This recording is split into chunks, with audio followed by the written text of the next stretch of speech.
Hey guys, here we go. Another Monday live. A lot of shit going on. It's a good Monday. Oh, look. Hey, boss man. We got the advisor in the chat. Dave in Pittsburgh. Hey, Dave. J. Marie. Francisco. Hey, Francisco, welcome home, bro. We have, who else do we have in the chat? Jessica's in the chat. Chris is in the chat. Hey, guys. Thank you guys all for tuning in today. I promised everybody that I will get into last week's super chats that we did not get to. Please bear in mind that not every super chat is going to be read. So I don't want anybody's feelings to get hurt if we skip over one or two. My super chat. But let's get started. Oh, El Gato. Hey. El Gato? Yeah. That's my main man. I know. He's awesome. Yeah. Oh, Andrew's here too. Andrew Foster. Yeah, we see you, Andrew. Hey. All right, let's jump into some of these questions because I've got quite a few for you guys. We'll jump in with Kenneth Sponberg. Sammy, have you heard of Louis Ferrante? He claims to have been in the life and wrote a history of the Mafia in which he repeatedly calls you a self-serving liar who downplayed your role in the deaths of other made guys. Was he ever really part of the life? Ferrante, yeah. Listen, I never knew this bitch. I knew his father. His father was a muscle-bound guy, steroids, football team in high school. When I was in the Rampage as a kid, somebody got into a fight with him and we jumped him and gave him a fucking beat and we kicked the shit out of him. He was a tough guy, legitimately. We kicked the shit out of him. He wouldn't even come around. He was afraid of us. This is his son. I don't ever remember the kid. He's got to be a lot younger than me. I knew the father. I don't think he was in the life. I'm almost sure he was never in the life. We paid him no mind, the kid. He never got made. I don't know who he was with, how he could write books or how he could bullshit about me or anybody else. Maybe he found out I was one of the guys who kicked the shit out of his father and he was mad at me. So he could say whatever the fuck he wants. But I don't know him from a hole in the wall. If he was here right now, I wouldn't know who the fuck he is. I seen him on a show too, and I didn't know him in the life. He definitely wasn't in the life. So go ahead, next question. Hey, A. Phillip, Xavier, Amy Duncan, I see you guys. Hi to all of you. All right, next question. Let's go to Redman. Redman said, Sammy, I understand that John Jr. became street boss while he was in jail because his father picked him. My question is, did you ever find out how or why they made Peter Gotti the boss after John died? Normally, a boss gets voted in. Did you ever get any information on how or why he got selected? You're 1,000% right. You got to get voted in. And if he did get voted in, it was because everybody was afraid of John in prison. This is who he wanted to run for the family, for himself, thinking he'd probably get out. He was dying to hold on to power. So he put his brother, Peter Gotti, wasn't a bad guy, he was a misfit. He should have got made because he was carrying messages. He worked for a poker game, get me coffee, Peter. He made him. Okay, he was carrying a message. He could make him. Then he made him a captain. He made him the underboss, and then he became the boss. I don't know why. He wasn't a fit at all, and then he died. So I don't want to talk too negatively about him, just that John should have never put him in. Nobody paid attention to him.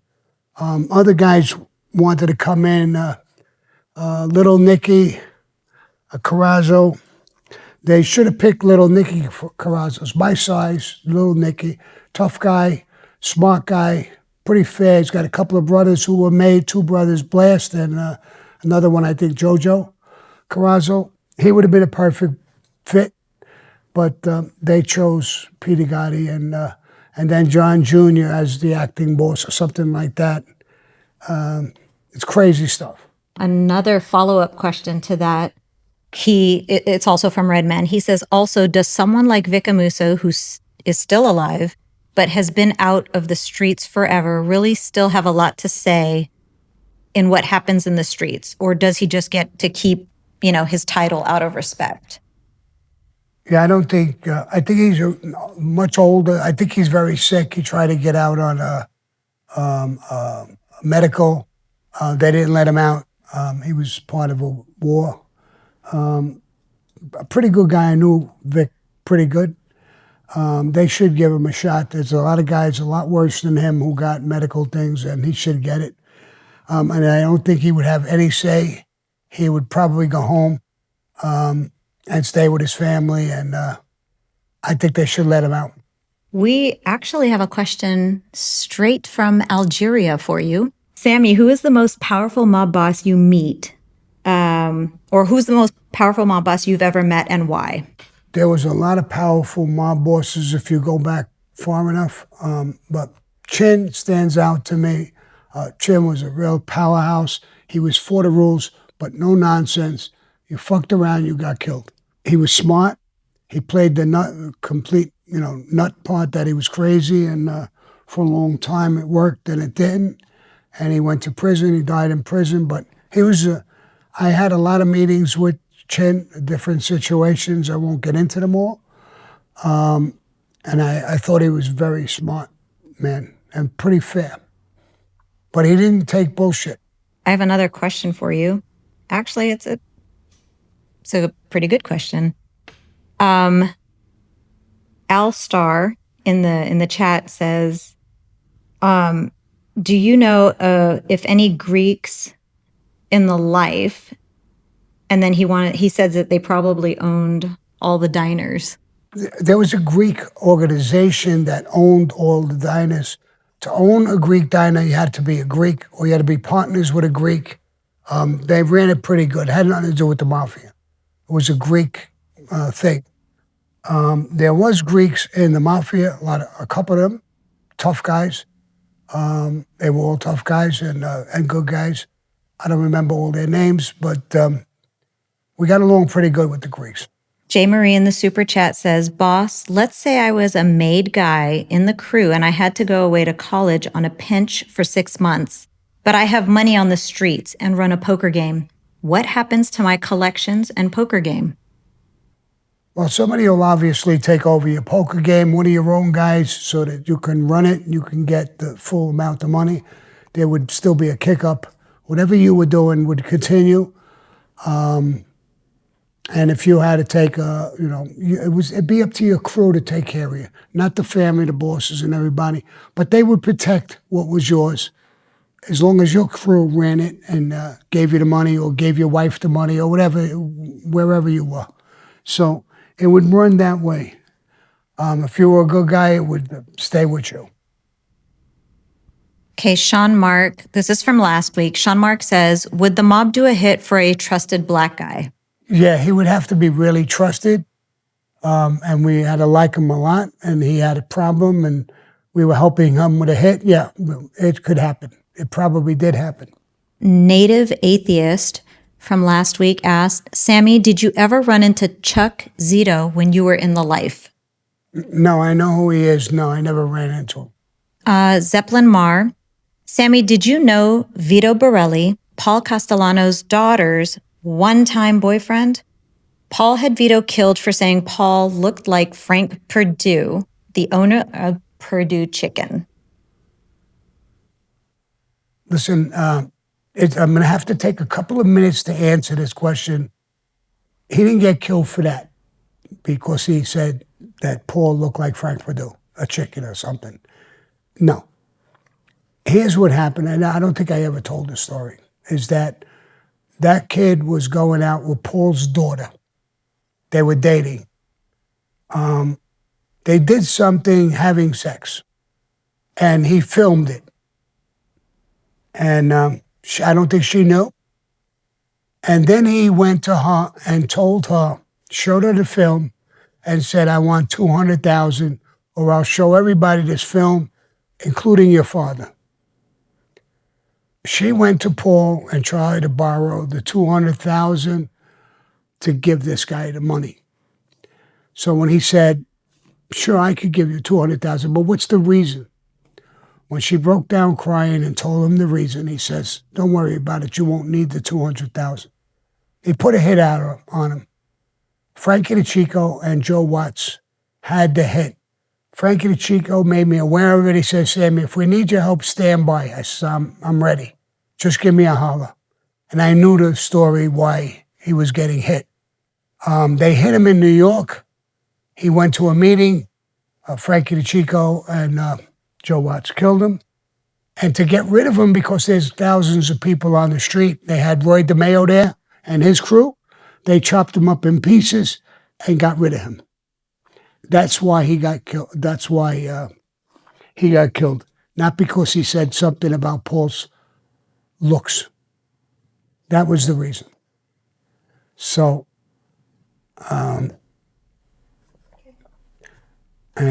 the kid had to be a complete asshole to do something like that. There's another question from, I think it's Milo Stavanovic. Sammy, I serve under Bosco in Bosnia. He was always talking about you in a good way. He didn't like John much. Bosco, I know that he was in, he became one of the head guys for Milosevic. He was killing Bosnians or something. He was his hit guy. He was a hit guy, and he took over the Westies. The Westies is an Irish crew. Bosco is a Czechoslovakian. It's the first time that ever happened that a Czechoslovakian took over an Irish crew. And he ran the family good.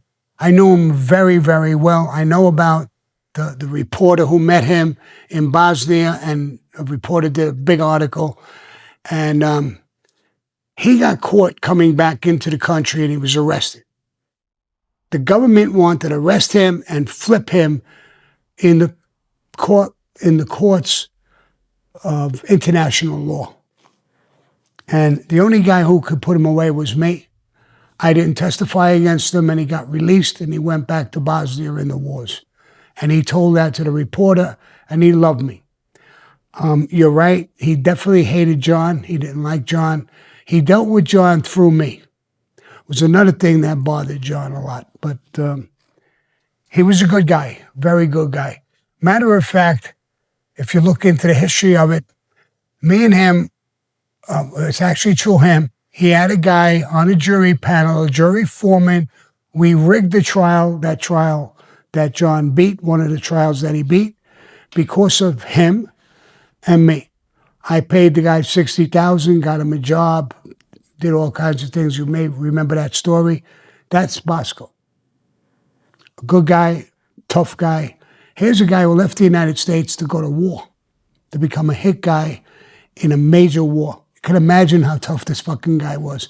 And he became Milosevic's top hit guy. Then he got some sort of foot infection or something like that. And later on, he died from that. I have another question from Stan Gable. He says, has Sammy ever eaten at Michael's of Brooklyn on Nostrand Ave and Avenue R in Brooklyn? I heard it place. No, I don't think I ever ate there. Okay, the supporting cast and the super chat. Did you ever have associates in Pittsburgh? Me? No, I had no associates in Pittsburgh. Pittsburgh was a small little family, good family, very tight. They were mostly under the guys from Philadelphia. But I never knew them. I knew of them, but I never knew them. And I had no associates with them or associations with them either, for that matter. Frank Logan in the super chat. If you had become underboss in '85, what would you and Frank DeChico had changed or would have changed from what Paul did? Listen, if what you're talking about after the hit on Paul, if Frankie DeChico would have lived, me and Frankie would have killed John for what he did. When we made him the boss, it was to be a no-nonsense boss. None of that flashy bullshit, all of that. Me and Frankie shook hands on it, and Frankie told me, I remember it like it was yesterday, if he doesn't do the right thing, Sammy, we'll kill him, I'll take over, and you'll be my underboss. I shook his hands, not for those reasons, but just for that, if we give it to him, he's got to act right. I agreed with Frankie. And if Frankie didn't say that, I would have never backed John in the move. I had nothing to do with drugs, heroin, and all that shit he was dealing with. I didn't have the problems he had. And I wasn't that close to him as people think that I would just go kill a boss of bosses because I was super friendly with him. I wasn't. I knew him good. I liked him. But he created that monster. But when he came for my help, it came from Frankie's help. Frankie convinced me it was going to be the right time to do it. Not just for John. Paul had made a lot of mistakes. I had a situation with Paul myself, a family matter where I wound up killing my brother-in-law over it. Frankie had said, Sammy, don't forget that. I said, I'll never forget that, but I don't want to do this for revenge. I want to do it if it's right. And Frankie convinced me it was right. We would be the power behind the throne, and he would run the family the right way. We both thought he had enough brains and balls to run the family the right way. When he was caught on television and cameras and newspapers, he literally fell in love with himself and acted like an ass. And I'm sure Frankie would have killed him in a heartbeat. But Frankie was the first one of us to die with a car bomb. Cordell Conrad in the super chat. I just beat a case where I was looking at some serious time last Tuesday. What's the best that you have ever felt in a courtroom? Well, it was in a pretty serious case, a tax evasion case, and they showed it so clearly that I think my mother would have convicted me. It was so close to what I did. When I was found not guilty on that case, I was on cloud nine. I was prepared to go to prison. I understood what they did step by step. Everybody understood it. But Jerry Shargell, I had him. He was a great lawyer. And he presented the case. Our thing was that the accountant told me, don't pay taxes this year, pay next year. So when Jerry Shargell spoke with the jury, he said, let me ask you a question. I don't know what you do for a living. But if your accountant says, don't pay your taxes this year, pay it next year, would you not listen to him? Would you just pay your taxes? Or would you say, okay, I'll do it next year, like you're saying? You're advised that. That convinced the jury that I listened to my accountant and made a mistake, not that I was trying to steal the money. And I beat the case. Perfect. I am actually going to hand it over to Sterling so that she can get some TikTok and Instagram questions in. Thank you. This question has been popping up a lot across Instagram and TikTok. After the Rain from TikTok says, Sammy, what are your thoughts on what happened with Charlie Kirk? Listen, it's a complete horrible, horrible thing. I didn't know him personally. I knew of him. I followed him a long time. I think he was a great man. One time I was asked, he's a debater. That's what he was. And I'm a debater. So they said, Sammy, we could set up an appointment where you and Charlie Kirk could debate on a show. My answer was, I refused for this reason. He's a debater, I'm a debater. What are we going to debate? I believe in everything he says. All of the things he fought for and said, I feel the same exact way. So what am I going to do, sit across from him? He says something. I'm not going to be argumentative because I agree with his thinking. So I would have been saying, yes, I agree. That's not a debate. You both have to have a different opinion. I never had a different opinion of him. I love the kid. I think he was great. This is a tremendous loss for the country. But it's not. It's going to backfire on the people who put this together and back this scummy kid because everybody's going to follow him. Everybody's going to understand him now better than they did. And it's going to grow. They made a mistake. They woke up a sleeping giant. Everything and anything I could do, I saw his beautiful wife. She's from Arizona. A couple of times on TV. I think the world of her. Broke my heart listening to her. hearing her voice break up as she's talking about him, I'm going to get in touch with her and do anything and everything I could do. Number one, to protect her and her kids, and to help her in her business if she needs my help. I'm going to be there for her. I'm going to back her like I would back Charlie. Charlie's my man. I became a born-again Christian. I know people are saying I'm a liar, I'm this, I'm that, but it's in my heart. I love him, and I know he's in heaven. And if he hears me now saying, I will protect her with my life, don't worry about it, Charlie. I'll be there for her and your kids. And I may even take up all your arguments or all the naysayers, and may he rest in peace. Very nice. Greg Eskew from TikTok says, "Hey, Sammy, I just wanted to say, really enjoyed your podcast. What an amazing life story you have." Thank you so much. And you want to know something? I've been doing it, and I talk to writers for films and different things. I look at it myself, and I'm blown away sometimes. Some of the things I did and didn't do, I think back and I say, how did I do this? Or why did I do this? So many things. It's an incredible life story. And I've gotten threats, just like Charlie got. Maybe I'll go the same way. If I go the same way, it'll be my pleasure. I'll go and I'll see Charlie. I'll be with him. John Hank from TikTok. Are there any people who would work for the Mafia but aren't actual members, like drivers or people with legal jobs? Yes. And you call them basically associates, but they have legitimate jobs. They're not in the Mafia. They're with the guy who's in the Mafia, and he's their guy. So they're associates. And not everybody's a made guy who's in the Mafia. So they would be in the category of an associate, the so-and-so.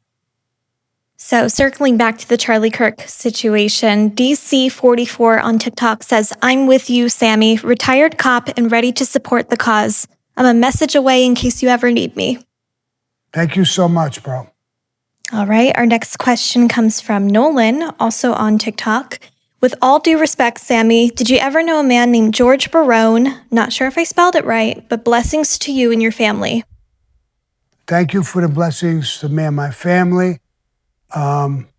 George Barone, the name is not familiar to me, so I don't know. I don't know how to answer the question. I don't think I know him, but I might have. Valiendo from TikTok says, "Sammy, how have you not aged? What's your secret?" That's a tough one. I don't know. I smoke cigars. I never took drugs. I don't drink a lot. I worked out all my life. I try to keep my life as clean as possible. I know I love Italian food, peasant food, pasta with vegetables and stuff like that. That might have helped. Even though I do have a sweet tooth, I like chocolates and ice cream and stuff like that. My little fudge pops. But I don't know. I am in decent shape for my age. I'm 80 years old, and thank you for your compliments. Craig from Instagram says, "Hey, Sammy, did you ever have any interactions with any English gangsters?" And I know there's a lot of them. You know, I saw the Pinky Blinders. I saw a lot of those movies, the Cray brothers. There was a lot of them. There a lot of tough guys from there. But I never dealt with them from England. But there was a lot of gangsters out there, that's for sure. Question from TikTok again from Sophia. "Did you ever think that Dean Martin and Frank Sinatra were mob affiliated?"